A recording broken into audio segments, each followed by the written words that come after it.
إن الحمد لله نحمده ونستعينه ونستغفره ونعوذ بالله من شرور أنفسنا ومن سيئات أعمالنا من يهده الله فلا مضل له ومن يضلل فلا هادي له وأشهد أن لا إله إلا الله وحده لا شريك له وأشهد أن محمدا عبده ورسوله أما بعد فإن خير الحديث كتاب الله وخير الهدي هدي محمد صلی اللہ علیہ وعلى آلہ وسلم وشر الأمور محدثاتها وكل محدثة بدعة وكل بدعة ضلالة وكل ضلالة في النار.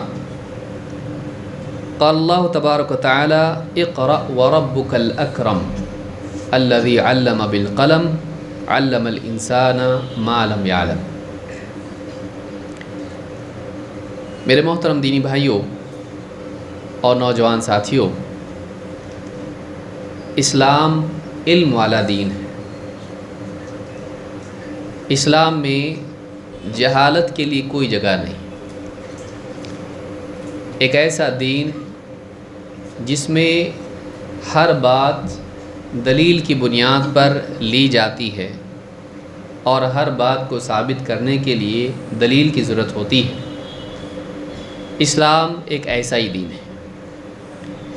اسلام میں توہمات کے لیے، سپرسٹیشنز کے لیے کوئی جگہ نہیں. اسلام کے احکام میں علم کی بنیاد پر فیصلے ہوتے ہیں، چاہے وہ معاملات دین کے ہوں یا پھر دنیا کے ہوں، چاہے وہ حقوق کا معاملہ ہو، تجارت کے معاملات ہوں، یا اسی طرح سے جائیداد کے معاملات ہوں. اسلام کی تعلیمات میں ایک بنیادی نقطہ یہ ہے کہ ہر چیز علم کی بنیاد پر ہو، جہالت کی بنیاد پر نہیں. اور اسی کی دلیل یہ ہے کہ قرآن کریم کی سب سے پہلی آیتیں، 5 آیتیں اللہ نے نازل کیں. ان آیتوں میں اللہ رب العالمین نے علم ہی کا بیان کیا. کتنی بڑی بات ہے اور علم کی کتنی بڑی فضیلت ہے کہ اللہ تعالیٰ نے قرآن کریم اپنے نبی محمد عربی صلی اللہ علیہ وسلم پر نازل کیا تو شروعات کے لیے سب سے پہلی 5 آیتیں جو سورۃ العلق کی آیتیں ہیں، ان 5 آیتوں میں اللہ رب العالمین نے اپنے 2 انعامات اور احسانات کا ذکر کیا. انسان پر اپنے 2 احسان گنائے جتائے. پہلا احسان یہ کہ اللہ تعالیٰ نے انسان کو پیدا کیا، اور دوسرا احسان یہ کہ اللہ تعالیٰ نے انسان کو علم کی نعمت سے نوازا. معلوم ہوا کہ انسان کے وجود کے بعد اس کی بہت ہی بنیادی ضرورت جو کھانے پینے سے بڑھ کے وہ علم ہے. کیوں؟ اس لیے کہ کھانا پینا دن میں 2 سے 3 مرتبہ ہوتا ہے، لیکن علم کی ضرورت انسان کو ہر لمحہ ہے. بلکہ وہ جو کھانا پینا ہے اس میں بھی انسان علم کا محتاج ہے.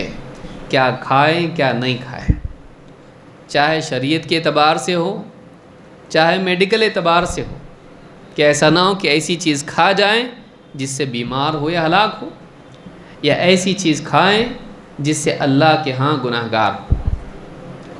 تو کھانا پینا اگرچہ انسان کی ضرورت ہے، اس سے بڑھ کر انسان کی ضرورت علم ہے. اسی لیے آپ دیکھیں گے کہ اللہ رب العالمین نے جو پہلی 5 آیتیں نازل کیں، ان 5 آیتوں میں انہی 2 احسانات کا اللہ تعالیٰ نے ذکر کیا ہے. آج کے اس درس میں انشاءاللہ اسی عنوان کو لے کر ہم کچھ باتوں پر غور کریں گے، اور اس کے ضمن میں اور کئی مباحث آئیں گے انشاءاللہ. تو یہ صرف پڑھنے لکھنے سے متعلق نہیں ہے، بلکہ اس کے ضمن میں کچھ اور باتیں بھی آئیں گی جس کو ہم کو سمجھنے کی کوشش کرنا ہے.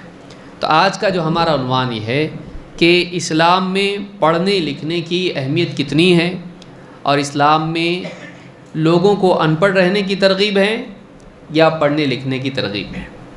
یہ سوال اس لیے بھی پیدا ہوتا ہے کہ آدمی سوچتا ہے کہ آپ کے نبی تو امی تھے، پڑھے لکھے نہیں تھے، تو آپ لوگ کیوں پڑھتے لکھتے ہو؟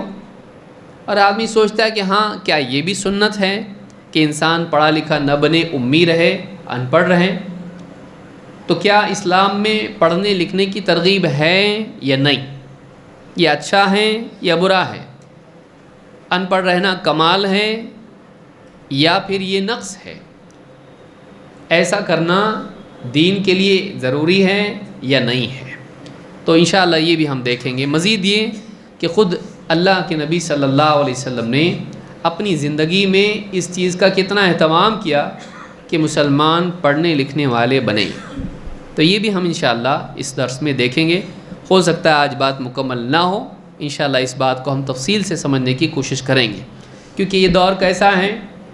پڑھنے لکھنے کا دور ہے، اور آج اسلام کے بارے میں بہت ساری غلط باتیں بھی لوگوں میں عام کی جاتی ہیں، کبھی نبی صلی اللہ علیہ وسلم کے بارے میں، کبھی آپ کی بیوی کے بارے میں، کبھی آپ کے خاندان کے بارے میں، کبھی قرآن کے بارے میں، کبھی اسلام کے احکام کے بارے میں، کبھی عورتوں کے بارے میں، کبھی میراث جائیداد کے بارے میں، کبھی جنگوں کے بارے میں۔ اس طرح سے ایک کے بعد ایک آنے والا دور دکھائی دیتا ہے، بظاہر ایسا لگتا ہے کہ لوگ نہا دھو کے اب اسلام کے پیچھے پڑنے والے ہیں۔ اچھی بات ہے، اس کا فائدہ ہم کو ہے، اس کا فائدہ کس کو ہے؟ ہم کو ہے۔ کیوں؟ تم الزام لگاؤ گے، ہم جواب دیں گے، تو ہمارا جواب لوگ سنیں گے، تو تم ہمارے لیے دعوت کا میدان ہموار کر رہے ہو۔ سمجھ میں آئی بات؟ کہ اگر اسلام پر اعتراضات ہوں گے، دکھ کی بات ہے، نہیں ہونا چاہیے، لیکن اس میں ایک اچھا پہلو بھی ہے۔ اچھا پہلو یہ ہے کہ اسلام کیا ہے؟ کھرا سونا ہے۔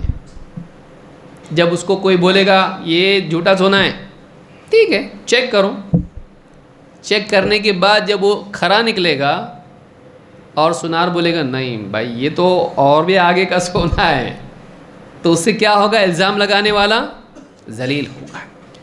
تو الزام لگانے والے اپنی ذلت کا دروازہ کھول رہے ہیں، ان کی تقدیر۔ اور اسلام سچا دین ہے، اور ہم کو اللہ رب العالمین نے اسلام کی دعوت کا مکلف کیا ہے۔ اسلام کی دعوت دو، لوگوں کو بتاؤ اسلام۔ اب آپ لوگ ہی دروازہ کھول رہے ہیں کہ ہم بتائیں، بتاؤ۔ اس طرح سے جب سوال پوچھا جائے گا تو بتاؤ، سنو، تو آپ خود ہی ہم سے کہہ رہے ہو کہ بتاؤ، اور ہم بتا رہے ہیں۔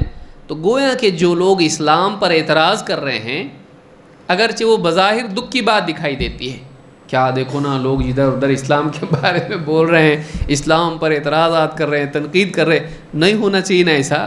ہمارے ساتھ ہو تو دکھ کی بات ہوتی ہے، کیونکہ ہمارے اندر کمیاں ہیں۔ اسلام کے لیے کوئی پریشانی کی بات ہے؟ کیونکہ اسلام میں کمی، بھئی ہمارے پاس کوئی کھوٹی چیز ہے اور کوئی بولے کہ یہ نقلی نوٹ ہے اور واقعی ہو اور اپنے کو معلوم ہو تو ڈر لگتا، لیکن جب معلوم ہے ہمارے پاس نوٹ کیسی ہے، اصلی ہے، گورنمنٹ والی ہے، تو پھر اگر کوئی آدمی بولے تمہاری نوٹ نقلی، اپن کیا بولتے ہیں؟ لو چیک کرو۔ اس کے بعد جب سچی نکلتی ہے تو اعتراض کرنے والے کو کیا بولنا پڑتا انگلش میں؟ ہاں انگلش میں بولنا پڑتا اس کو سوری۔ تو ہم ایک اعتبار سے یہ جو اعتراضات ہیں اس کو دیکھنے کے دو طریقے ہیں۔ ایک تو ہم مجرمانہ نفسیات کے تحت اس کو دیکھیں، اچھا نہیں ہو رہا یا برا ہو رہا، ٹھیک ہے، اس میں ایک برا پہلو بھی ہے، کیونکہ اس سے ہمارے جذبات مجروح ہوتے ہیں، دکھ ہوتا ہے اسلام کے بارے میں کوئی بولے تو، نبی صلی اللہ علیہ وسلم کے بارے میں کوئی بولے تو، اور دکھ ہونا واجبی ہے۔ مسلمان بے عزتی برداشت نہیں کرنا چاہیے، اللہ کی، اس کے رسول کی، قرآن کی، اسلام کی، ٹھیک ہے وہ دکھ تو ہوگا، لیکن اس کا دعوتی پہلو بھی ہے۔ کیا یہ پہلے نہیں ہوا؟ کیا یہ پہلے نہیں ہوا؟ آگے ہم دیکھیں گے اس کو بھی انشاءاللہ۔ تو پہلے بھی اللہ کے نبی صلی اللہ علیہ وسلم کے بارے میں لوگوں نے بری بات کہی، لیکن کیا ہوا؟ اللہ کے نبی صلی اللہ علیہ وسلم کو شاعر، مجنون، کاہن کیا نہیں کہا گیا، لیکن کیا وہ لوگ باقی رہے پنپے جنہوں نے آپ پر الزام لگایا، یا آپ کی دعوت باقی رہی؟ آج دیکھیے 1400 سال گزر جانے کے بعد بھی اسلام اپنی جگہ باقی ہے، گھٹ رہے کہ بڑھ رہے؟ بڑھتے جا رہے ہیں۔ تو جو لوگ چاہتے ہیں کہ نہ بڑھیں، کوئی کہہ رہا ہے ان کی پیدائش روکو، ہاں ان کو بچے بہت پیدا ہو رہے تو بڑھتے جائیں گے مسلمان۔ اسلام صرف بچوں سے نہیں بڑھ رہا، بڑوں سے بڑھ رہا ہوں. اسلام کی دعوت لوگوں تک جا رہی ہے، کس وجہ سے جا رہی؟ آئے دن اعتراض کر رہے ہیں، آئے دن اسلام پر اعتراض کر رہے ہیں. تو ہمیشہ فوکس کس کے اوپر؟ اسلام کے اوپر. تو جو لوگ اسلام پر اعتراضات کر رہے ہیں وہ ایک اعتبار سے ہمارے شکریہ کے مستحق ہیں. ان کو ہم کو کیا وہ ہم کو تو سوری بعد میں بولیں گے، ہم کو ان کو شروع میں کیا بولنا چاہیے انگلش میں؟ ہاں، تھینک یو. کیوں؟ اس لیے کہ وہ اسلام کے اوپر اعتراضات کر کے لوگوں کی توجہ کدھر لا رہے ہیں؟ اسلام پر. اور ہمارے لیے دعوت کا معاملہ ہموار کر رہے ہیں. اب اپنے لیے کام کرنے کا کیا ہے؟ سو جانا بے فکر ہو کہ چلو وہ سوری ہم تھینک یو بولے سو جاؤ؟ نہیں. ہمارا کام یہ ہے، یہ جو موقع دنیا میں آ رہا ہے اسلام پر اعتراضات کے ذریعے سے دعوت کا، اب ہم صحیح جوابات سیکھ لیں تاکہ جہاں بولنے کا موقع آئے وہاں ہم بولیں اور اسلام کی دعوت لوگوں تک پہنچے. آدھا کام وہ کریں گے، آدھا کام ہم کریں گے، ہے نا. دسترخوان وہ بچھائیں گے، کھائیں گے کون؟ ہم لوگ. تو اس اعتبار سے گویا کہ یہ لوگ جو بھی اسلام پر اعتراضات کر رہے ہیں یہ اپنی نادانی میں اسلام ہی کا کام کر رہے ہیں اور لوگوں کو اسلام کی طرف بار بار پھیر رہے ہیں. دوسرے ادیان کے بارے میں ہوتا ایسا نہیں، تو کوئی پوچھتا بھی نہیں، پڑھتا بھی نہیں، گوگل پہ سرچ کرتا بھی نہیں، کچھ بھی نہیں. لیکن جب اسلام کا کوئی ایشو آ جاتا، اسلام کا نام آ جاتا، تو فوراً لوگ کیا کرتے ہیں؟ ہاں شیخ گوگل ڈھونڈتے ہیں اسلام کے بارے میں، ایسا ہے کہ اسلام میں ڈھونڈتے ہیں. کچھ لوگ اس میں سے بولتے ہیں ہاں نا اسلام خراب ہے، لیکن کچھ لوگ کیا بولتے ہیں؟ نہیں نہیں نہیں، میں چیک کیا پورا، ایسا نہیں ہے، ایسا نہیں، ایسا ہے. تو یہ کہاں سے آتے؟ اگر اعتراض نہیں ہوتا تو آتے ایسے لوگ. ہاں، تو گویا کہ بعض لوگ جو اسلام پر اعتراضات کر رہے ہیں وہ اپنی نادانی میں کاؤنٹر پروڈکٹیو کام کر رہے ہیں. جس مقصد سے وہ کر رہے ہیں اس کا الٹا حاصل ہو رہا ہے. کچھ حد تک کچھ کامیابی ملتی بھی ہے ان کو، لیکن کچھ حد تک ہمارا کام بھی دعوت کا آسان ہوتا ہے. لہٰذا یہ ایسا دور ہے جس میں اسلام کے بارے میں لگاتار اخبار میں ہیڈ لائنز آتی رہیں گی. ہم لوگوں کو چاہیے کہ اس موقع کا صحیح استعمال کریں، فائدہ اٹھائیں. جب کسان دیکھتا ہے کہ موسم بدل رہا ہے اور فصل کا موسم آ رہا ہے تو کیا کرتا ہو؟ بادل کو دیکھتے بیٹھتا، ماشاءاللہ کتنے اچھے بادل ہے، بولتا ہے ایسا. کیا کرتا ہو؟ کھیتی کرتا بارش آنے سے پہلے. تو اس اعتبار سے جو ماحول آج اسلام کا ڈسکشن جہاں وہاں ہو رہا ہے، مسلمانوں کا ہو رہا ہے، نیگیٹو بھی ہو رہا ہے، زیادہ تر نیگیٹو ہو رہا. اس ماحول کا فائدہ اٹھاتے ہوئے اس وقت ہم لوگ یہ کریں کہ اپنے آپ کو تیار کریں تاکہ اسلام کا صحیح پیغام ہم لوگ پہنچا سکیں. اعلیٰ کل حال تو ہمارا جو عنوان ہے اسلام میں پڑھنے لکھنے کی ترغیب، اسلام میں اس کی ترغیب دی گئی ہے یا نہیں، ہم کو دیکھنا ہے. سب سے پہلی چیز تو یہ کہ اسلام علم والا دین ہے اور اسلام میں کھانے پینے سے زیادہ علم کو پرائیورٹی دی گئی. دلیل کیا؟ دلیل یہ کہ قرآن میں اللہ نے پہلی آیتیں جب نازل کی، 5 آیتیں، کیا آیتیں وہ؟ اقرأ بسم ربک الذی خلق، خلق الانسان من علق، اقرأ وربک الاکرم الذی علم بالقلم علم الانسان ما لم يعلم. ختم. یہ 5 آیتیں ہیں جو سورۃ العلق کی 5 آیتیں ہیں. ابن تیمیہ رحمۃ اللہ علیہ نے ان 5 آیتوں کی تفسیر 200 صفحات میں کی ہے. اس سے آپ سمجھ سکتے ہیں کہ کتنی زبردست آیتیں ہیں اور ان کی پوری بات کا خلاصہ یہ کہتے ہیں کہ یہی 5 آیتیں سب سے زیادہ مناسب تھیں وحی کی شروعات کے لیے. اس کا متن بتا رہا ہے کہ اس سے زیادہ کیا بولا جا سکتا تھا اپروپریٹ، کہ اللہ نے جو نازل کیا وہی مناسب تھا. پہلا لفظ کیا ہے قرآن کا؟ ہاں، کھا. پہلا لفظ کیا نازل ہوا؟ کھاؤ پیو خوش رہو. ہاں، پہلا لفظ کیا ہے؟ اقرأ. اقرأ کا مطلب کیا ہوتا ہے؟ ہاں پڑھ، اقرا پڑھ، اقرا بسم ربک، بسم ربک اپنے رب کے نام سے پڑھ، اقرا بسم ربک الذی خلق جس نے پیدا کیا، پڑھ اس اپنے رب کے نام سے جس نے پیدا کیا۔ کس کو؟ بتایا نہیں۔ علماء نے کہا بتایا نہیں کا مطلب جتنی بھی چیزیں اور کون پیدا کرے گا؟ جتنی بھی چیزیں پیدا ہوئی ہیں جس نے پیدا کیا، یہاں مطلق چھوڑ دیا گیا، کسی خاص چیز کا نام نہیں لیا، آسمان کو پیدا کیا، زمین کو پیدا کیا، کچھ نہیں بتایا، پیدا کیا، چھوڑ دیا گیا۔ کیوں؟ تاکہ ساری چیزوں کو شامل ہو جائے۔ پڑھ اپنے رب کے نام سے، بتایا گیا کہ یہ تیرے رب کے نام سے پڑھ، تیرا کوئی رب ہے۔ رب کون؟ جس نے وجود بخشا اور جس نے ساری چیزیں مہیا کی، مالک ہے وہ۔ تو اس میں اشارہ تھا کہ اے نبی آپ اپنی طرف سے نہیں بول رہے ہو، یہ کسی اور کا میسج ہے۔ بعض علماء نے کہا اسی میں آپ کو رسول بھی بنا دیا گیا، شنقیطی وغیرہ نے اس طرح کی بات کی۔ بعض علماء نے کہا یہ نبوت تھی اور آگے رسالت کی بات کہی گئی، آپ کو رسالت بعد میں عطا کی گئی۔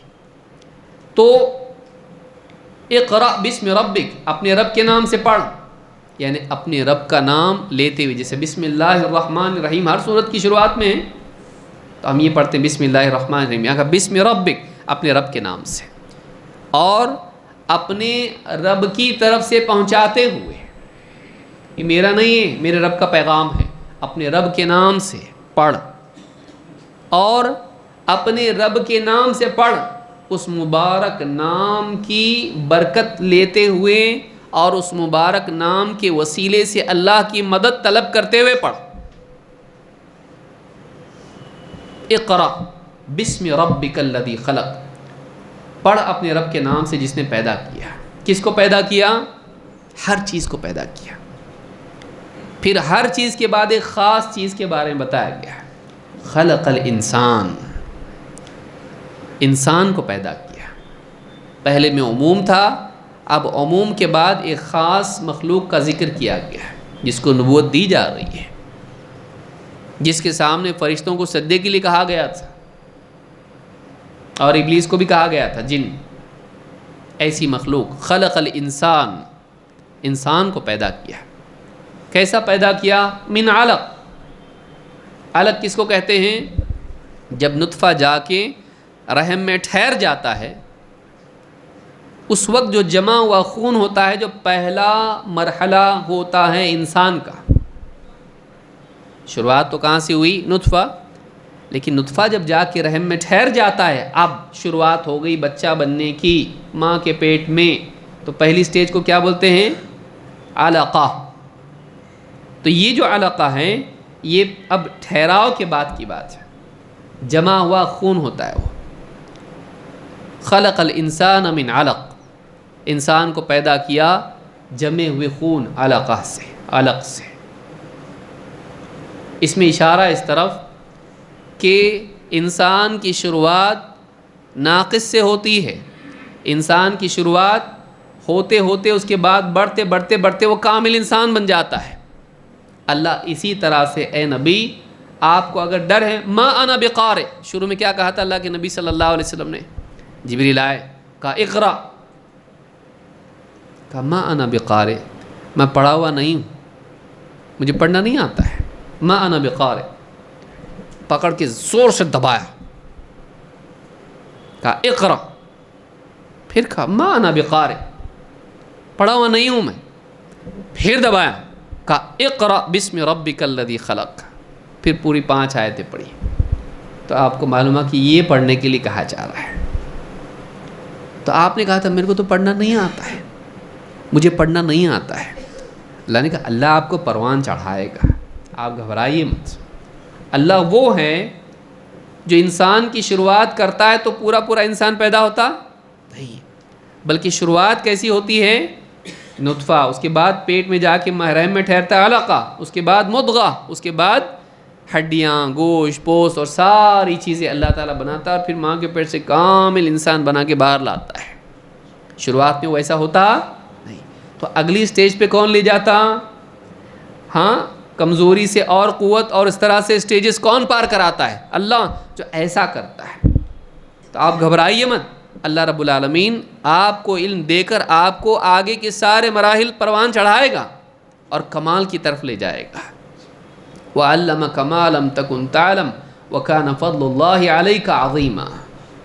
اللہ نے آپ کو وہ سکھایا جو آپ نہیں جانتے تھے، اور اللہ کا آپ پر بہت فضل رہا ہے. تو اللہ نے کہا اقرأ بسم ربک الذی خلق، خلق الانسان من علق، انسان کو پیدا کیا علق سے.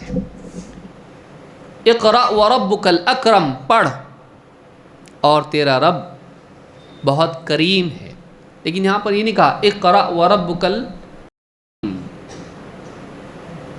یا ایھا الانسان ما غرک بربک الکریم، وہاں تو ہے، یہاں نہیں کہا ایسا. یہاں کیا کہا؟ اقرأ وربک الاکرم. اکرم اسم التفضیل ہے، ہر کرم کرنے والے سے زیادہ کرم کرنے والا، اس کے جیسا کوئی ہے نہیں، سب سے زیادہ کرم کرنے والا، شرف والا، احسان کرنے والا. کریم کس کو کہتے ہیں؟ جو شریف ہو اور جو احسان کرتا ہو، سخی ہو. تیرے رب کے پاس کمی نہیں ہے، تیرا رب بڑا کریم ہے، وہ آپ کو سب عطا کرے گا. گھبراؤ مت، کیا ہوگا، کیسے دعوت چلے گی، شرک کا ماحول ہے، میرے پاس کوئی بھی نہیں ہے ساتھ دینے والا، میں پڑھا لکھا بھی نہیں ہوں، کیسا ہوگا، یہاں پہ وسائل نہیں، اسباب نہیں، کچھ نہیں. آپ کا رب کیا ہے؟ ہر کرم کرنے والے سے زیادہ کریم ہے، وہ عطا کرے گا. اقرأ وربک الاکرم الذی علم بالقلم، جس نے قلم کے ذریعے سے تعلیم دی. یہاں پہ ذکر کس کا کیا؟ معلوم ہوا کہ تعلیم کا ذریعہ کیا ہے؟ قلم. کہ پچھلی تاریخ میں انسان کی ہر دور میں علم منتقل ہوتے آیا، کیسے؟ قلم کے ذریعے سے. تو اقرأ وربک الاکرم الذی علم بالقلم، جس نے قلم کے ذریعے سے تعلیم دی، نبیوں کو سکھایا، ہاں انسان کو سکھایا، انسان کو قلم استعمال کرنا سکھایا. کہاں سے آیا انسان کے پاس دماغ میں؟ اس کے اللہ تعالیٰ سکھایا تبھی تو آیا نا. سوچیے، ایک آدمی اگر اس کے پاس جتنا علم ہے، مر گیا ہو، حکیم گیا، نسخہ گیا، ہوتا نا ایسا. حکیم لوگ اپنا نسخہ دیتے نہیں کس کو، دکان دوسری کھول کے بیٹھ جائے گا میرے اپوزٹ میں، وہ اپنا نسخہ بتاتا نہیں. یہ ہمارا فیملی کا کیا ہے؟ نسخہ ہے، ہم باہر والے کو دیتے نہیں. تب اس کو اولاد بھی نہیں ہوئی اور انہیں مرا، اس کا نسخہ کیا ہوا؟ لیکن اللہ نے انسان کو قلم پکڑنا سکھایا، اس کو قلم کی سوجھ بوجھ دی. اس قلم کے ذریعے سے وہ انسان اگلی نسل اور اپنے اطراف دنیا بھر میں اپنی بات کو پہنچا سکتا ہے. اس قلم کے ذریعے سے کیا ہے؟ وہ علم کو اپنی آگے کے لوگوں کو نقل کر سکتا ہے. لو، تاکہ وہ گیا لیکن اس کی کتاب ہے، وہ گیا لیکن اس کی کتاب ہے، اب اس کو پڑھ رہے ہیں لوگ. اقرأ وربک الاکرم الذی علم بالقلم علم الانسان ما لم یعلم، انسان کو سکھایا جو نہیں جانتا تھا. دنیاوی علوم ریسرچ کے ذریعے سے حاصل ہوتے ہیں. آدمی جاتا دیکھتا، چڑیا ایسا کرتی، گھونسلہ ایسا بناتی ہے، شہد کی مکھی چھتا ایسا بناتی ہے، لکھتا ہے، دیکھو ایسا رہتا ویسا رہتا، لوگ سیکھتے ہیں. لیکن جنت کے بارے میں، زندگی کے مقصد کے بارے میں آدمی دیکھتا ہے، لکھے وہ یہاں مقصد ملا زندگی کا. ہاں آسمان میں لکھا ہوا تھا، پہاڑ پہ لکھا ہوا تھا، کدھر تو بھی ہاں کوئی باغ میں لکھا ہوا تھا، ایسا پیڑ کے اوپر لکھا ہوا تھا، ملتا. انسان کی زندگی کا مقصد کیا ہے؟ میں کیوں پیدا ہوا؟ بچہ پیدا ہوتی اس کے ساتھ ایک چٹھی آتی. ہاں جتنے یوٹیوب پہ آپ دیکھتے نا، یہ موبائل ہے، اس کے ساتھ ایک کاغذ ہے، اس میں سب لکھا ہوا ہے. ہاں ہر باکس اوپن کریں گے، ان باکسنگ، اس میں نکلتا ہے، چاہے وہ موبائل فون ہو، چاہے وہ کمپیوٹر ہو، چاہے وہ مشین ہو، چاہے مکسر ہو، کچھ بھی ہو، اس کے ساتھ ایک چٹھی آتی. کیسا چالو کرنا، کیسا بند کرنا، ہاں کیسا کام کرتا، یہ وارنٹی گارنٹی سب اس کے اندر آتا. انسان پیدا ہوا، نرس لا کے دیتی یہ آپ کا بچہ اور یہ آپ کی وارنٹی، یہ اس کا مینول، اس کے ساتھ اس کو ایسا دبائے تو روتا، ایسا دبائے تو چپ ہوتا، ہاں اس کو یہ کھلانا. آتا کچھ نہیں آتا. اس کو یہ بننا ہے زندگی میں، اس کو ایسا کام کرنا ہے، اس کی زندگی کا مقصد یہ ہے، نہیں آتا. کون بتائے گا؟ کہاں سے ملے گا؟ الذی علم بالقلم علم الانسان ما لم یعلم. انسان کو وہ سکھایا جو نہیں جانتا، جس کو اس کو معلوم نہیں تھا، نہیں معلوم تھا کہ زندگی کا کیا مقصد ہے، اس کائنات کا پیدا کرنے والا کون، کیسا، کیوں پیدا کیا اس نے، اس کو راضی کرنے کے لیے کیا کرنا پڑے گا، موت کیوں آتی ہے، موت کے بعد کیا ہوتا ہے، دنیا میں ناانصافی کیوں ہے، اس کا علاج کیا ہے، بگاڑ کیوں آتا ہے، بگاڑ کو روکنے کے لیے کیا کیا جائے، بگاڑ آ جائیں تو اس کو ختم کرنے کے لیے کیا کیا جائے. اچھا انسان کس کو کہتے ہیں، اچھی زندگی کیا ہے، کیا انسان کے لیے فائدہ مند ہے، کیا نقصان دہ ہے، کیا اس کے لیے حلال ہے، کیا حرام ہے، کیا صحیح ہے، کیا غلط ہے، معلوم ہے انسان کو نہیں.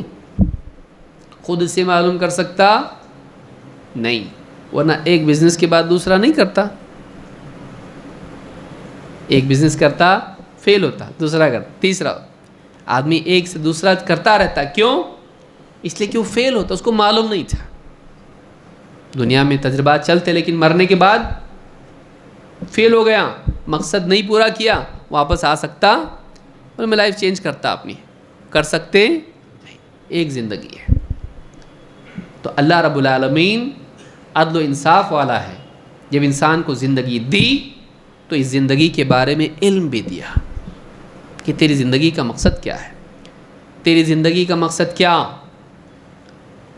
اس مقصد تک، اس منزل تک پہنچنے کے لیے راستہ کون سا، اس راستے پر کیا رکاوٹ، اس راستے پر جمنے کے لیے کیا کرنا پڑے گا، اس راستے پہ کیسا چلنا. یہ ساری چیزیں اللہ رب العالمین نے بتائی. کس کے ذریعے سے؟ انبیاء کے ذریعے سے، نبیوں کے ذریعے سے پڑھ، اور قلم کے ذریعے سے کہ انبیاء نے اپنی زندگی میں علم کو کیا کیا، لکھا دیا، تاکہ انبیاء دنیا سے چلے جائیں گے، ان کی زندگی محدود ہے لیکن امت باقی رہے گی. تو امت کیسے معلوم کرے گی کیا کرنا کیا نہیں کرنا؟ امت کے لیے اللہ کی کتاب پیچھے چھوڑی تاکہ اس کتاب سے فائدہ اٹھاتے رہیں. لیکن صرف اتنا ہی ہے؟ نہیں. قلم کے ذریعے سے دنیا بھر کے معاملات، ابن قیم رحمۃ اللہ نے کئی علوم بتائے. سب سے پہلے قلم کون سا؟ لوح محفوظ، اس میں لکھا گیا. وحی والا قلم، جو وحی کو لکھنے والا. اسی طرح سے طب، میڈیکل ایشوز، ایک حکیم لکھتا، بعد میں لوگ اس کو پڑھ پڑھ کے اس کے حساب سے دوا دیتے. آج بھی ڈاکٹر کیا کرتا؟ اگر قلم نہیں رہے تو یہ کھاؤ وہ کھاؤ وہ کھاؤ، گھر پہ آ کے کیا بولا تھا رے وہ نہیں یاد رہتا. چٹھی دے کے بھی سمجھ میں نہیں آتا، یہ ایک لکھا کہ زیرو لکھا. ہاں صبح دوپہر شام، یہ گول گول کیا ہے، یہ ایک ایک کیا ہے، سمجھ میں نہیں آتا ہے. زیرو گولی کھانے کا سمجھ میں نہیں آتا. وہ بھی لکھتا ہے. طب والا علم لکھا گیا.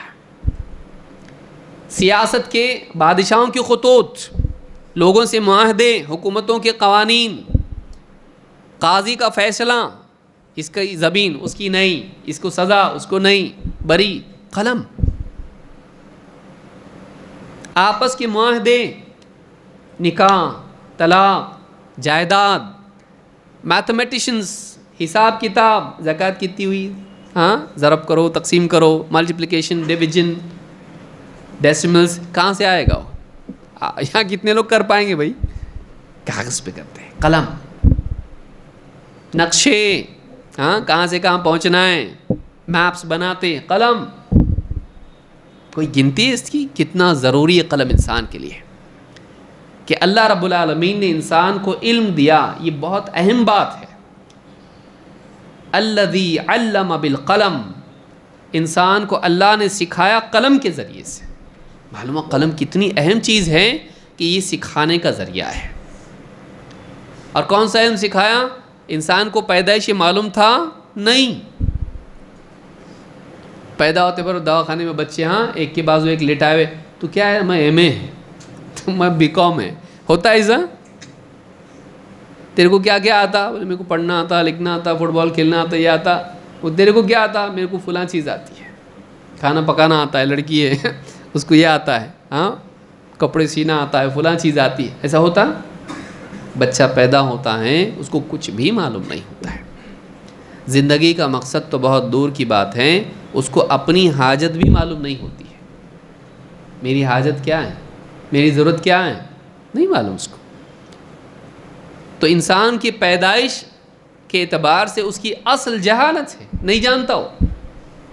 کون سکھایا اس کو؟ اللہ نے اس کو تعلیم دی، قلم کے ذریعے سے اس کو سکھایا. پچھلی امتوں میں جو بھی علم ہے، انبیاء کا علم ایک سے دوسری نسل میں منتقل ہوتا رہا.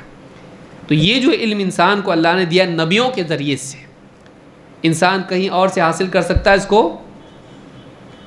کہیں اور سے حاصل نہیں کر سکتا ہے. زندگی کا مقصد ٹھیک ہے، اس اعتبار سے انسان اپنا طے کر لیتا ہے. کیا بننا ہے بیٹا تیرے کو؟ ڈاکٹر بننا ہے. وہ بھی کون بولا ڈاکٹر؟ ڈاکٹر کیا رہتا؟ لیکن ابو بتایا میرے کو ڈاکٹر بننا ہے میرے کو. انسان کا اپنا ایک مقصد ہوتا ہے، لیکن وہ محدود ہے زندگی تک. زندگی کا مقصد، تیرے وجود کا مقصد کیا ہے؟ جس نے تجھ کو پیدا کیا، شہد کی مکھی کو پیدا کیا، اس کا ایک مقصد ہے. پانی میں تیرنے والی مچھلیوں کو پیدا کیا، ان کا ایک مقصد ہے. بیکٹیریا کا ایک مقصد ہے. ہر چیز کا ایک مقصد ہے. تیرا کیا ہے؟ پنکھے کا مقصد ہے، ٹیوب لائٹ کا مقصد ہے، ہر چیز کا ایک مقصد ہے. کسی نہ کسی خاص وجہ سے وہ بنی. کیوں بنا ہے؟ معلوم نہیں کیوں بنا. ایسا ہوتا نہیں ہوتا. ہر چیز کا ایک مقصد ہے. تیرا کیا ہے؟ تو اس کو بھی تو کسی نے بنایا نا. آسمان کا مقصد، زمین کا، دریا کا، بادلوں کا، سورج کا، چاند کا، ستاروں کا، ہواؤں کا، ہر چیز کا ایک مقصد ہے. تیرا مقصد کیا ہے؟ تو خود سے معلوم کر سکتا؟ میں اس لیے پیدا ہوا، اس لیے کہ میرا یہ کام تھا، بول سکتا ہے آدمی؟ نہیں. اس کا مقصد اس کو کون بتائے گا؟ بنانے والا. بنانے والا. الذی علم بالقلم علم الانسان ما لم یعلم. انسان کو سکھایا جو وہ جانتا نہیں تھا. ان آیات میں آپ دیکھیے پوری 5 آیتیں ہیں. پوری 5 آیتوں کا ٹاپک کیا ہے؟ ایک تو اس میں اللہ نے بتایا کام کتنے، اس میں افعال کتنے دیکھیے. اقرا پڑھ، ایک کام تو یہ ہے. بسم ربک الذی خلق، اس رب کے، اپنے رب کے نام سے جس نے پیدا کیا. دوسرا کام کیا دکھا؟ ورب جس کو اب بولتے ہیں. پہلا کیا ہے؟ پڑھ. دوسرا پیدا کیا. خلق الانسان من علق، پھر آ گیا خلق، 2 بار آیا. پیدا کیا، پیدا کیا انسان کو علق سے. پھر واپس کیا آ رہا؟ اقرا، پھر آپ پڑھ. وربک الاکرم، تیرا رب بڑا کریم ہے. پھر کیا اس کے بعد؟ الذی علم بالقلم، جس نے انسان کو سکھایا، تعلیم دی قلم کے ذریعے سے. علم الانسان ما لم یعلم، انسان کو سکھایا جو جانتا نہیں تھا. خلق خلق، اقرا اقرا، علم علم. سوچئے کتنے کام آئے؟ ہاں کتنے کام ہیں اس میں؟ 6.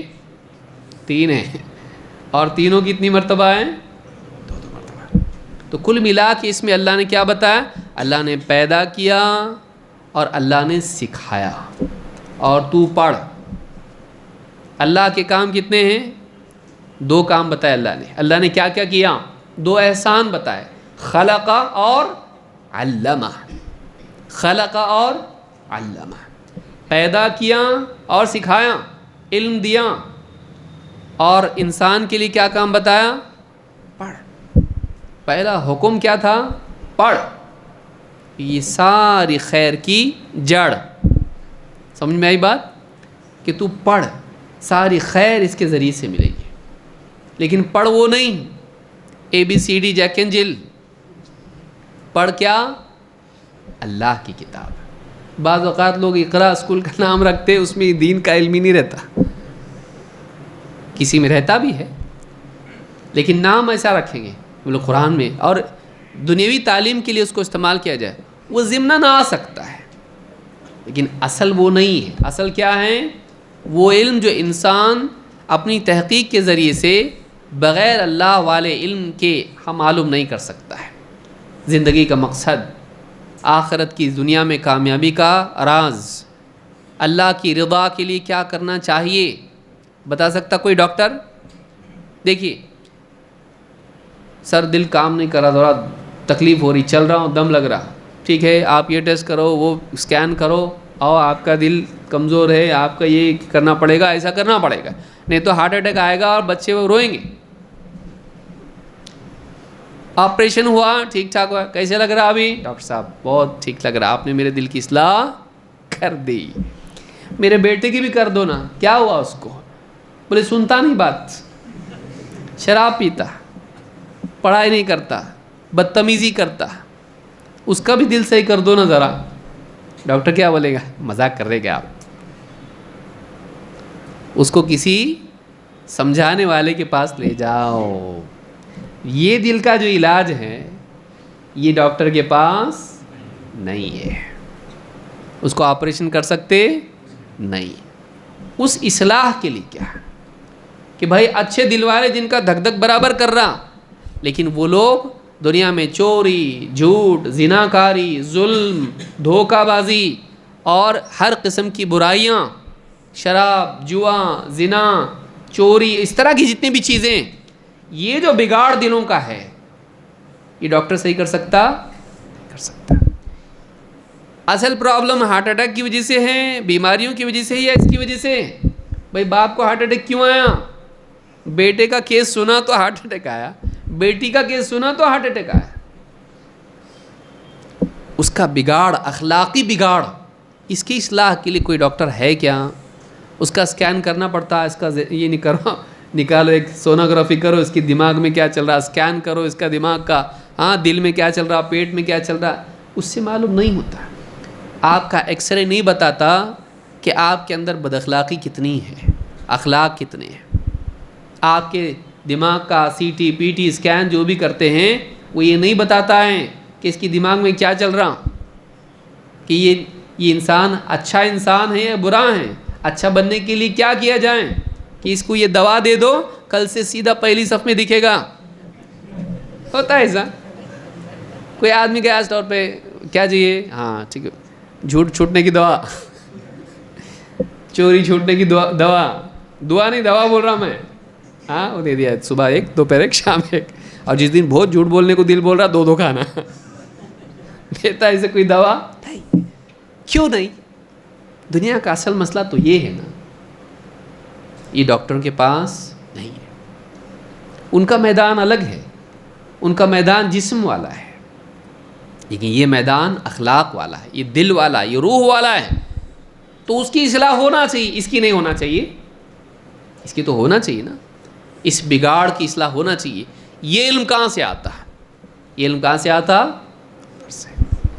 تو جہاں اس کی اہمیت ہے، ہم نہیں بول رہے دواخانے بند کر دو اور انجینئرنگ سے اسکول بند کر دو، وہ تو اور بڑھنا چاہیے. اس کی ایک اپنی ضرورت ہے کہ نہیں؟ مولوی صاحب کے پاس بھی اصلاح کے لیے لے جائیں گے آپ تو آپ کو گھڑی میں ٹائم بھی دیکھنا پڑے گا، موبائل سے فون بھی کرنا پڑے گا، اور گاڑی پہ بٹھا کے لے جانا بھی پڑے گا. یہ ساری ٹیکنالوجی دنیاوی علوم کے ذریعے سے ملے گی نا، اس کا ایک اپنا، اس کی اپنی اہمیت ہے. لیکن جو بنیادی علم ہے جو انسان کو اچھا انسان بناتا ہے، جانور بنانے سے بچاتا ہے، وہ کون سا علم ہے؟ وہ دین والا علم ہے. وہ دین والا علم بہت ضروری ہے. تو یہ جو 5 آیتیں ہیں آپ سمجھیں کتنی پیاری آیتیں یہ ہے. اقرأ بسم ربک الذی خلق خلق الانسان من علق اقرأ وربک الاکرم الذی علم بالقلم علم الانسان ما لم یعلم. یہ 5 آیتیں ہیں جو سورۃ العلق کی ہیں، جنہیں سب سے پہلے اللہ نے نازل کیا. کسی درس میں انشاءاللہ تفصیل سے اس کے اندر جو باتیں ہیں انشاءاللہ کبھی دیکھیں گے. ویسے بھی کافی تفصیل سے ہو ہی گیا، لیکن پھر انشاءاللہ کبھی اور مزید تفصیل اس کی دیکھیں گے. تو اسلام، خلاصہ کلام یہ کہ اسلام علم والا دین ہے، اور اللہ رب العالمین نے پہلی وحی میں پڑھنے کا ذکر کیا، حکم دیا، اور اللہ نے بتایا کہ انسان کو پیدا کیا اور دوسرا احسان کیا جتایا؟ پہلا احسان وجود دیا، تو نہیں تھا، تجھ کو پیدا کیا.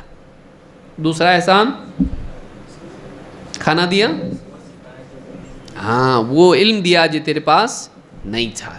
معلومہ کہ تخلیق اور تعلیم یہ دو احسانات اللہ نے اپنی پہلی وحی میں ذکر کیے. کھانے پینے کا ذکر یہاں نہیں ہے. پہلے کس کا ذکر کیا؟ علم کا. اور دوسری ساری ضرورت کی چیزیں ہیں، کپڑے، یہ وہ گھر، اس کا ذکر کیا نہیں. کون سے انسٹرومنٹ کا ذکر کیا ضرورت کی چیز؟ قلم.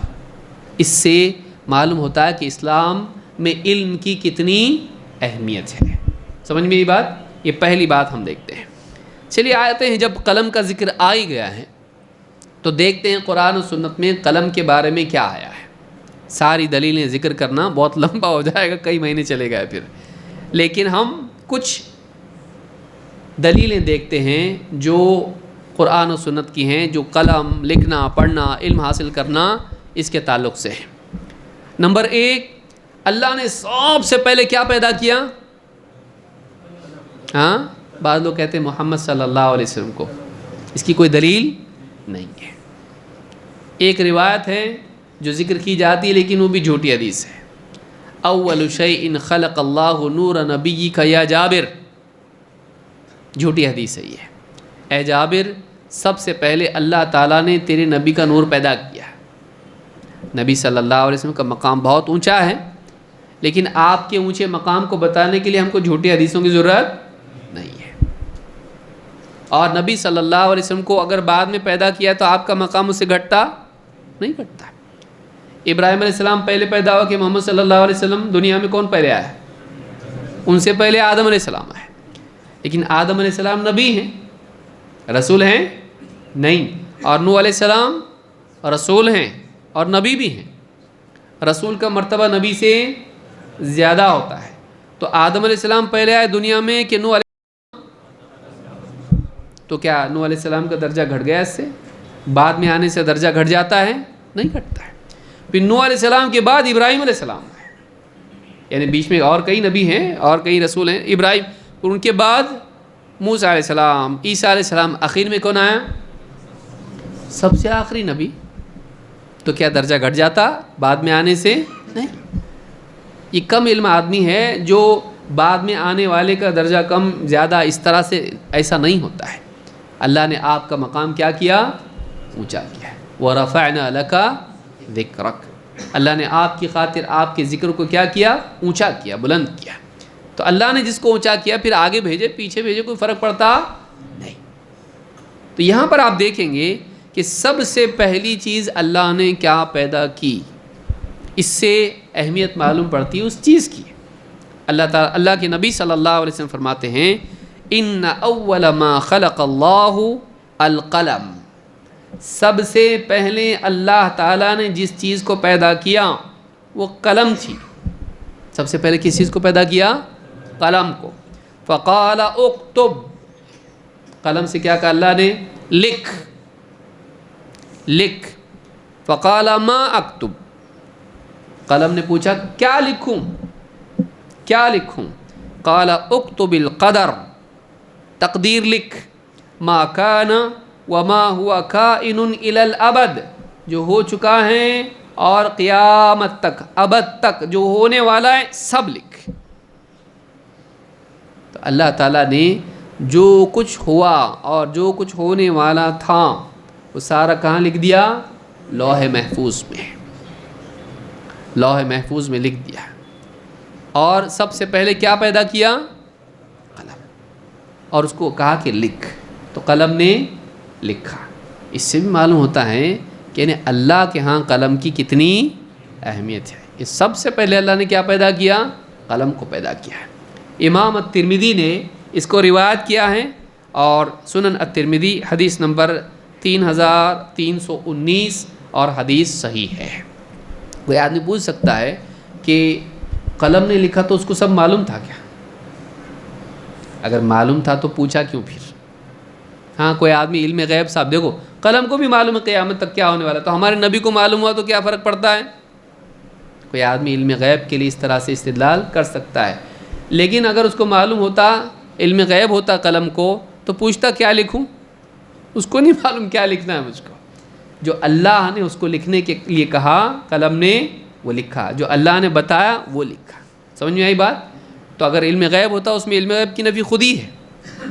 اس میں ما اکتب، تو اگر سب معلوم تھا تو پوچھا کیوں کیا لکھوں میں؟ نہیں معلوم. اللہ نے جو بتایا اس نے لکھا، اللہ نے جو بتایا اس نے لکھا. تو اللہ کے نبی صلی اللہ علیہ وسلم کے لیے بھی بعض اوقات آدمی علم غیب یا آپ کو عالم الغیب ثابت کرتا ہے، یہ صحیح عقیدہ نہیں ہے. ہاں اللہ جو غیب کی باتیں آپ کو بتاتا، آپ کو معلوم ہوتی چھپی ہوئی چیزیں، جیسے جنت جہنم دجال، یا اسی طرح سے اس زمانے کے واقعات، کیا ہونے والا، بدر کے لوگ کہاں مرے پڑے ہوں گے، سب بتایا گیا آپ کو. جیسا اللہ بتاتا تھا، جب چاہتا تھا بتاتا تھا، جتنا چاہتا تھا ہمارے نبی صلی اللہ علیہ وسلم کو اللہ بتاتا تھا. سب بتا دیا ایسا نہیں ہے، سب بتا دیا ایسا نہیں ہے. تو یہ بھی بات یاد رکھنا، اس لیے میں نے کہا کہ ضمناً کئی باتیں اس میں آئیں گی. اسی طرح سے خود اللہ تعالیٰ کے لیے بھی لکھنے کا ذکر آیا ہے. اللہ نے بھی لکھا، کیسا ہم کو معلوم نہیں. اللہ کے بارے میں کوئی بھی بات آئے ہم سمجھ سکتے اس کو نہیں، یعنی اس کی کیفیت ہم جان سکتے ہیں نہیں. بس اتنا معلوم ہونا ہمارے لیے کافی ہوتا ہے، اتنا معلوم ہونا ہمارے لیے کافی ہوتا ہے. اللہ کے نبی صلی اللہ علیہ وسلم فرماتے ہیں لما خلق اللہ الخلق کتب فی کتابہ فہو عندہ فوق العرش. جب اللہ تعالیٰ نے مخلوق کو پیدا کیا، آسمان زمین جو بھی مخلوق اللہ نے پیدا کرنی چاہی، اللہ نے جب مخلوق کو پیدا کیا تو کتب فی کتابہ، ایک کتاب میں اللہ تعالیٰ نے لکھا، فہو عندہ فوق العرش، جو کہ اس کے پاس عرش پر ہیں. وہ کتاب کہاں ہے؟ اللہ کے پاس عرش پر ہے. کیا لکھا اس میں؟ ان رحمتی تغلب غضبی، میری رحمت میرے غضب پر غالب آتی ہے، آئے گی. میری رحمت میرے غضب پر، غصے پر غالب آئے گی. امام البخاری نے بدء الخلق میں حدیث نمبر 3194 اور امام مسلم نے کتاب التوبہ میں حدیث نمبر 2751 پر اس کو روایت کیا ہے. اس سے کئی باتیں معلوم ہوتی ہیں. نمبر 1، اللہ تعالیٰ نے ایک بات لکھ کے رکھی. کس نے لکھی؟ اللہ تعالیٰ نے. اس لیے کہا کتب فی کتابہ، اللہ نے لکھا ایک کتاب میں. کیسے ہم کو معلوم؟ امیجن کر سکتے؟ جس کو دیکھا ہی نہیں اس کے بارے میں کچھ امیجن کر سکتے؟ بے وقوفی بھی ہے اور یہ دینداری کے خلاف بھی ہے، اسلامی عقیدے کے خلاف بھی ہے. کیونکہ اللہ کا تصور جب کرے گا تو کسی نہ کسی مخلوق کی طرح مثال دے کر کرے گا. نہیں کرنا چاہیے. بس اللہ ہے، کیسا ہے؟ جیسا اللہ نے بتایا. لیکن امیجن کر سکتے نہیں. تو اپنے پاس کہاں پر ہے وہ؟ تو اللہ ہر جگہ ہے کہ عرش پہ ہے؟ ہاں. اس حدیث سے ایک اور بات معلوم ہوئی، وہ یہ کہ اللہ تعالیٰ عرش پر ہے. فَهُوَ عِندَهُ، اللہ کے پاس عرش پر ہے. تو اللہ کہاں ہے؟ عرش پر ہے. یہ اسلامی عقیدہ ہے. لیکن بہت سارے لوگ کیا کہتے ہیں؟ اللہ ہر جگہ ہے. ان کو ایسا لگتا ہے ایسا بولنے سے اللہ اور بڑا ہو جاتا ہے. ہر جگہ ہے بولنے سے ہم نعوذ باللہ اللہ کو محدود کر دیتے. کیونکہ جگہ محدود ہے کہ غیر محدود؟ لمیٹڈ ہے کہ ان لمیٹڈ؟ لمیٹڈ بولتے موبائل دماغ میں آیا نا. ہاں. اللہ تعالیٰ کو ہر جگہ بولنا اللہ کو محدود کرنا ہے. اور جگہ ہمیشہ سے تھی اللہ نے پیدا کی؟ ہاں ہمیشہ سے تھی نا؟ ہمیشہ سے نہیں تھی. جگہ مطلب یہ جگہ ہے، اسپیس ہے، یہ ہمیشہ سے تھی. کس نے پیدا کیا اس کو؟ تو جگہ نہیں تھی اور اللہ. تو پھر اللہ کے بارے میں عقیدہ ہمارا ہے کہ اللہ کسی جگہ میں ہے؟ اللہ کسی جگہ میں نہیں ہے، کیونکہ جگہ ہی نہیں تھی اور اللہ تھا. ایسا مانتے ہیں ہم اللہ کے بارے میں، گھبرانا نہیں. تو اللہ رب العالمین عرش سے اوپر ہے، کسی جگہ میں مقید محدود نہیں ہے. اللہ تعالیٰ عرش آخری حد ہے جگہ کی، اللہ اس سے اوپر ہے. ہم اس کی کیفیت سمجھ سکتے نہیں. تو کسی جگہ میں اللہ نہیں ہے. اللہ کو کسی جگہ میں ماننا اس کو محدود کرنا ہے. تو اللہ نے سب سے پہلے جب مخلوقات پیدا کی تو کچھ لکھا اور اسے ایک کتاب میں لکھا اور اپنے پاس اس کو رکھا عرش پر. تو ایک تو یہ معلوم ہوا اللہ کا لکھنا معلوم ہوا اور اللہ کا عرش پر ہونا معلوم ہوا. اس میں لکھا کیا؟ ان رحمتی تغلب غضبی، میری رحمت میرے غصے پر غالب ہے. آپ دیکھیے سورۃ الفاتحہ ہم پڑھتے، کبھی غور کیے اس کے اوپر؟ اللہ تعالیٰ فرماتا ہے الرحمن الرحیم، اس کے بعد کیا ہے؟ بیچ میں سے پڑھے تو نہیں آتا نا، شروع سے بولنا ہم کو تو ہم برابر پڑھتے، بیچ میں سے نہیں آتا ہم کو. الرحمن الرحیم، اس کے بعد مالک یوم الدین. وہ الرحمن ہے، سب پر رحم کرنے والا، اس کی صفت ہے، وہ اس کی صفت ذاتی ہے، وہ رحمان ہے. اور رحیم ہے، رحم کرنے والا، سب پر رحم کرتا ہے، خصوصاً اپنے ایمان والے بندوں پر بھی رحم کرتا ہے.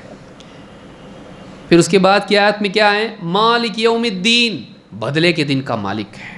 ارے بدلہ دیا جائے گا، کیا اچھا کام کیا تو اچھا، برا تو گناہ کیا ہے، ظلم کیا ہے، لوگوں کا مال چھینا ہے، لوگوں کی عزتیں خراب کیا ہے، بدلہ ملے گا اس دن. دنیا میں جس کو بدلہ نہیں ملا، مجرم چھوٹ گئے، آج چھوٹ جاتے نا، زنا کاری کرتے، قتل کرتے، سیاسی لیڈروں سے تعلقات رہتے ہیں، گورنمنٹ ساتھ میں رہتی، بعض اوقات کیا ہوتا ہے چھوٹ کے آ جاتے ہیں، ان کا ستکار بھی ہوتا. آج چھوٹ جائیں گے، وہاں نہیں، وہاں گورنمنٹ ختم. وہاں کس کی حکومت ہے؟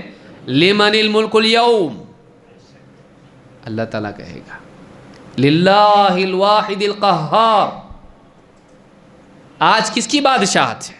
سارے بادشاہ ڈر جائیں گے. بہت بادشاہ بنتے تھے دنیا میں، حکومت والے تھے، تمہاری چلتی تھی، ننگے کھڑے ہوں گے اللہ کے سامنے، چھپانے کے لیے کپڑے بھی نہیں ہوں گے. اسی کو لباس ملے گا جس کو اللہ لباس دے گا. اللہ پوچھے گا لمن الملک اليوم، آج کس کی بادشاہت ہے؟ اور خود اللہ جواب دے گا للہ الواحد القہار، اس ایک اللہ کی حکومت ہے جو بڑا زبردست غلبے والا ہے. اس کے قہر سے کوئی بچ سکتا نہیں، بھاگ سکتا نہیں. تو قیامت کا دن بدلے کا دن ہے. تو ڈر والی بات کیا ہے؟ نمبر 2 پہ رکھی کہ نمبر 1 پہ؟ اور رحمت والی بات نمبر 1 پہ رکھی.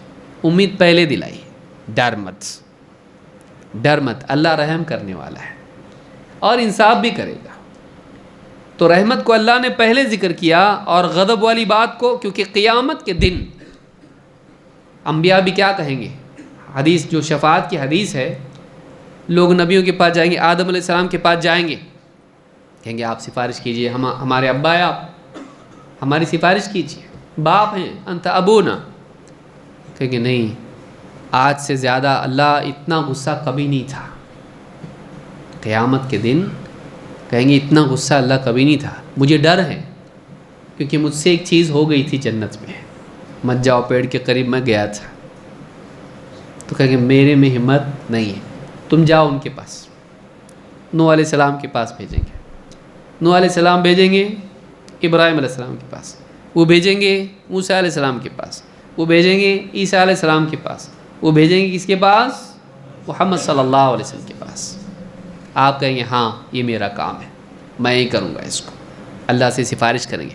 لیکن سارے نبی کیا کہیں گے؟ آج اللہ اتنا غصہ ہے کہ کبھی اتنا غصہ نہیں تھا. تو قیامت کا دن اللہ غصے والا ہوگا.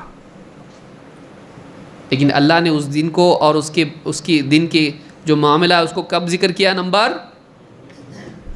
رحمت کو نمبر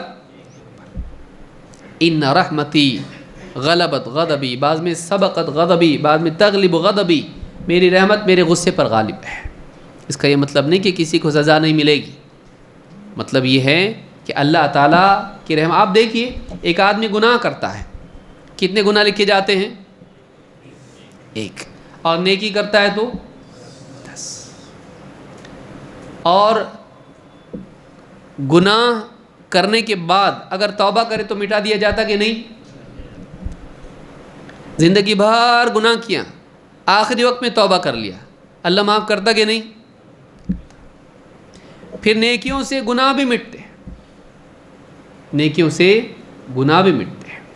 پھر نیکیوں کو اللہ تعالیٰ بڑھاتا بھی ہے کہ ایک صدقہ آدمی کرے کھجور کی ٹکڑے کے اتنا، اللہ اس کو لے کے پالتا رہتا ہے جیسے تم اپنے بچڑے کو پالتے ہو، اور یہاں تک کہ بڑا کر کے اللہ تعالیٰ اس کو احد پہاڑ کے برابر بناتا ہے۔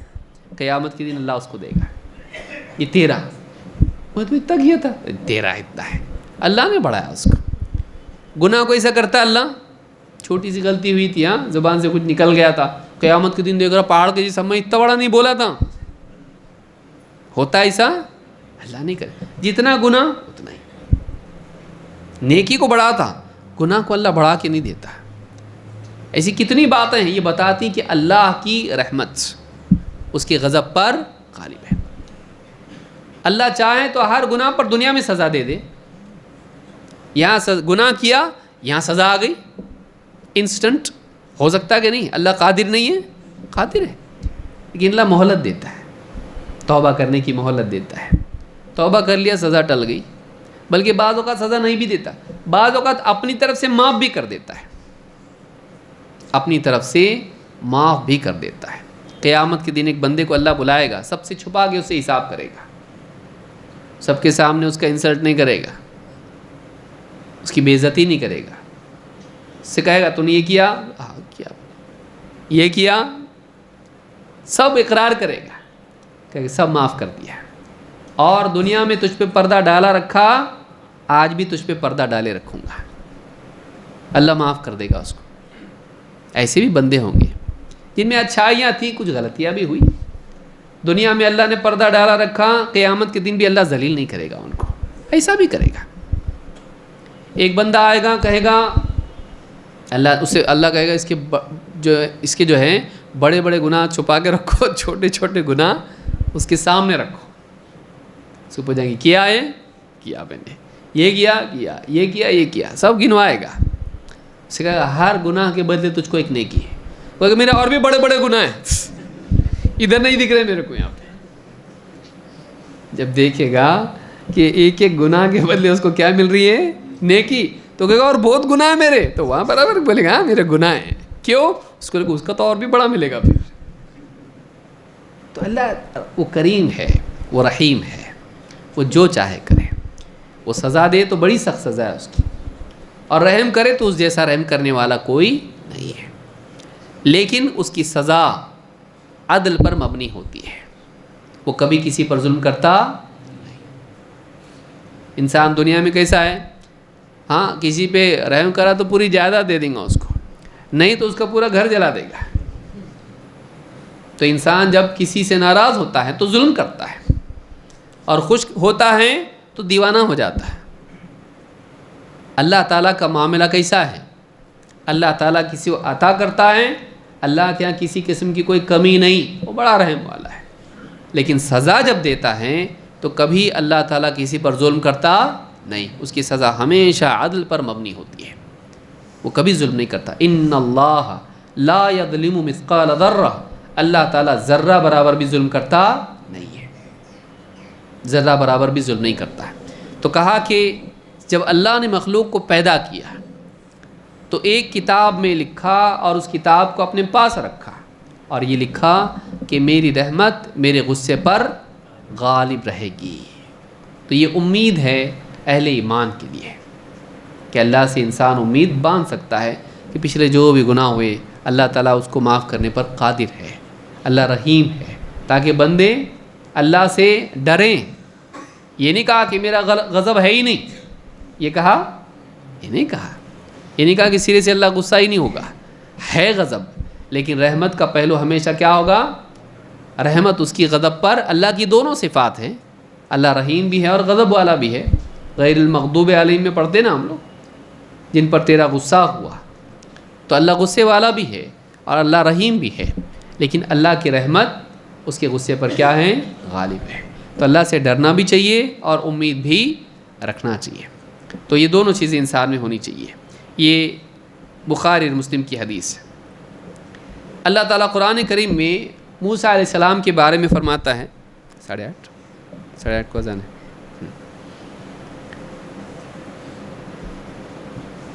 موسیٰ علیہ السلام کے بارے میں اللہ تعالیٰ نے فرمایا وَكَتَبْنَا لَهُ فِي الْأَلْوَاحِ مِنْ كُلِّ شَيْءٍ مَوْعِظَةً وَتَفْصِيلًا لِكُلِّ شَيْءٍ.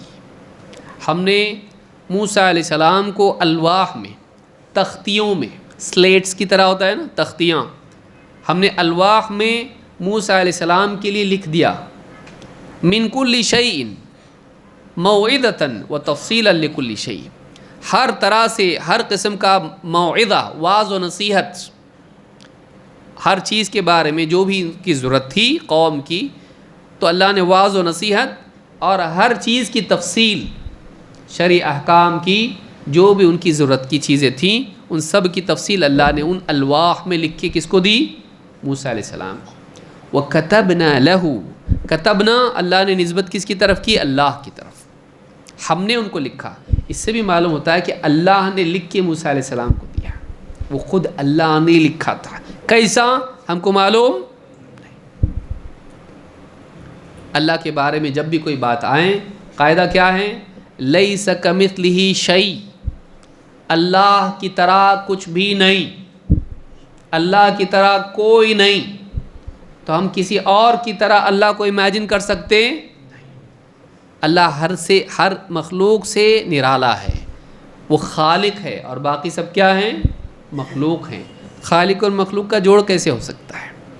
مخلوق کو دیکھ کے خالق کو سمجھنا نہیں. اللہ رب العالمین سب سے اعلیٰ ہے. سبح اسم ربک الاعلیٰ، اللہ جیسا کوئی نہیں. لیس کمثلہ شیء. تو اللہ نے لکھا الواح میں اور وہ موسیٰ علیہ السلام کو دیا.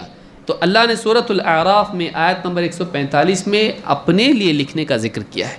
اس سے بھی معلوم ہوتا ہے کہ لکھنا کتنا اہم ہے. ہاں، لکھنا کتنا اہم ہے. اس سے یاد آیا ایک شیخ کے درس میں ایک نوجوان بیٹھا تھا. اب سب لکھ رہے، وہ جو بھی علم کی بات بول رہے لکھ رہے، دوسرے اسٹوڈنٹ، یہ بیٹھا ہوا سن رہا. اس کو کسی نے پوچھا لکھ رہا نہیں تو پوائنٹس کی باتیں ہیں لکھتا نہیں؟ اس نے بولا امام بخاری بھی نہیں لکھتے تھے. امام بخاری بھی نہیں لکھتے تھے. اچھی بات ہے، جس نے پوچھا اس نے چپ رہا، کچھ بولا نہیں. جب پورا ختم ہوا، کچھ وقت گزر گیا، اس کے بعد پوچھا اس دن کیا ہوا تھا، کیا بولے تھے شیخ؟ تو بولے یاد نہیں آ رہا. بولے امام بخاری نہیں لکھتے تھے، اس میں تو ان کے پیچھے اتباع کیا، ان کی یاد رکھنے میں نہیں ہوا ان کی اتباع کرنے کو.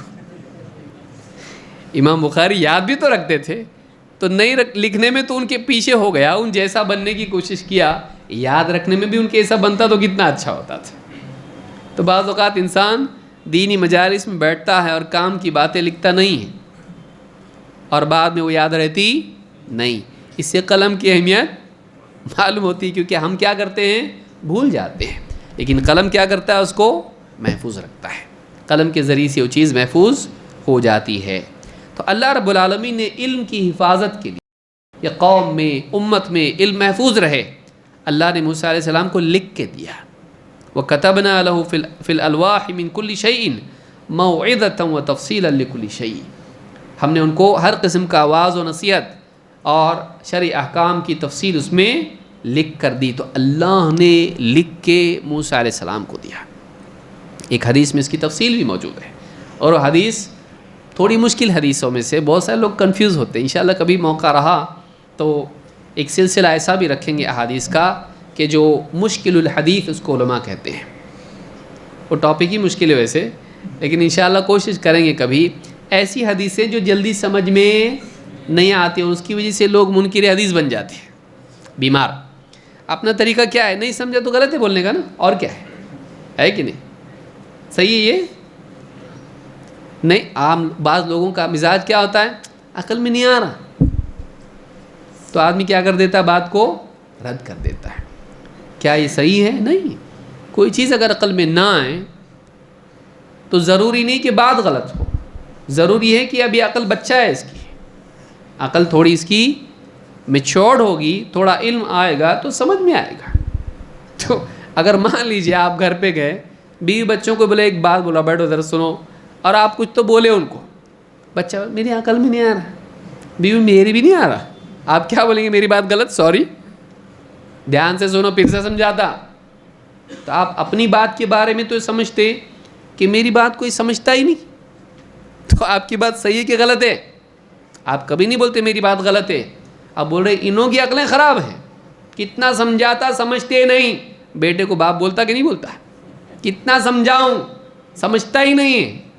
بولا ہاں نہیں سمجھتا ہوں. اگر بولا بیٹا تو کیا بولیں گے آپ؟ سوری میں غلط ہوں، تو صحیح ہے. بولتا ہے ایسا؟ نہیں بولتا. لیکن اللہ اور اس کے رسول کی بات اگر سمجھ میں نہیں آئی تو بجائے اپنی عقل کے نکما ہونے کا اعتراف کرنے کی بجائے اللہ اور اس کے رسول کی بات پر اعتراض کرتا. سوچنے کی چیز ہے نا.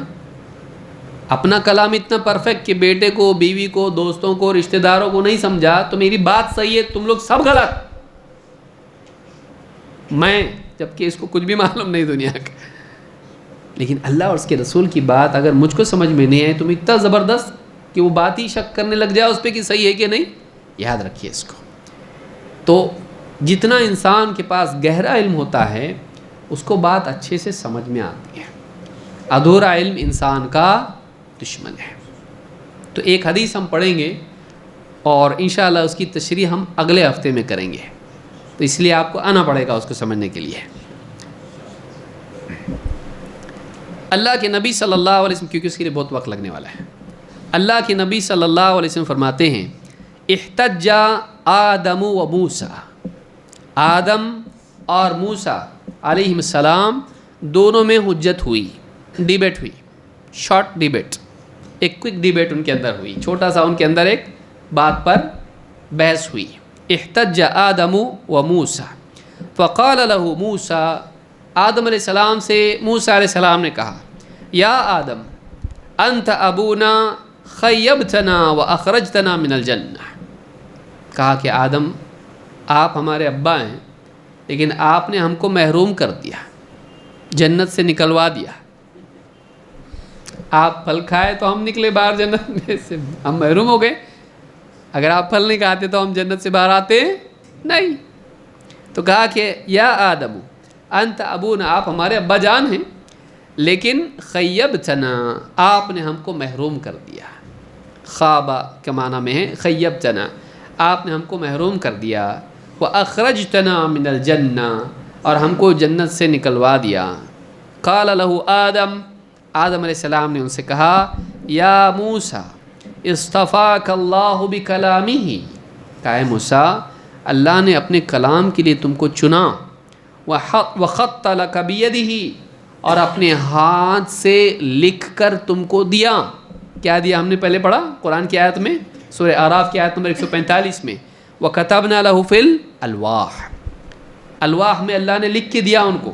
تو کہا کہ وَخَطَّ لَكَ بِيَدِهِ، فرشتوں سے لکھوایا نہیں ہے یہاں پہ، کیا ہے وَخَطَّ لَكَ بِيَدِهِ، اپنے ہاتھ سے لکھ کے تم کو الواح دیں. اتلومنی علی امر قدرہ اللہ علی قبل ان یخلقنی ب40 سنہ، کیا تم مجھے ایک ایسی بات پر ملامت کرتے ہو جو اللہ تعالیٰ نے مجھے پیدا کرنے سے 40 سال پہلے لکھ دی تھی.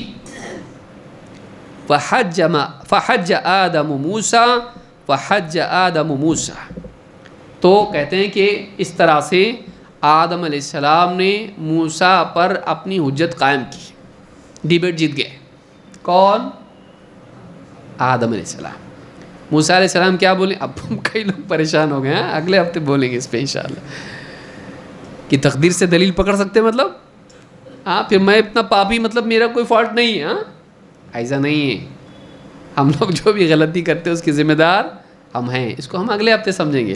لیکن یہاں پر جو بتانے کی چیز ہے وہ کیا ہے، ابھی تو ضروری ہو گیا نا اگلے ہفتے.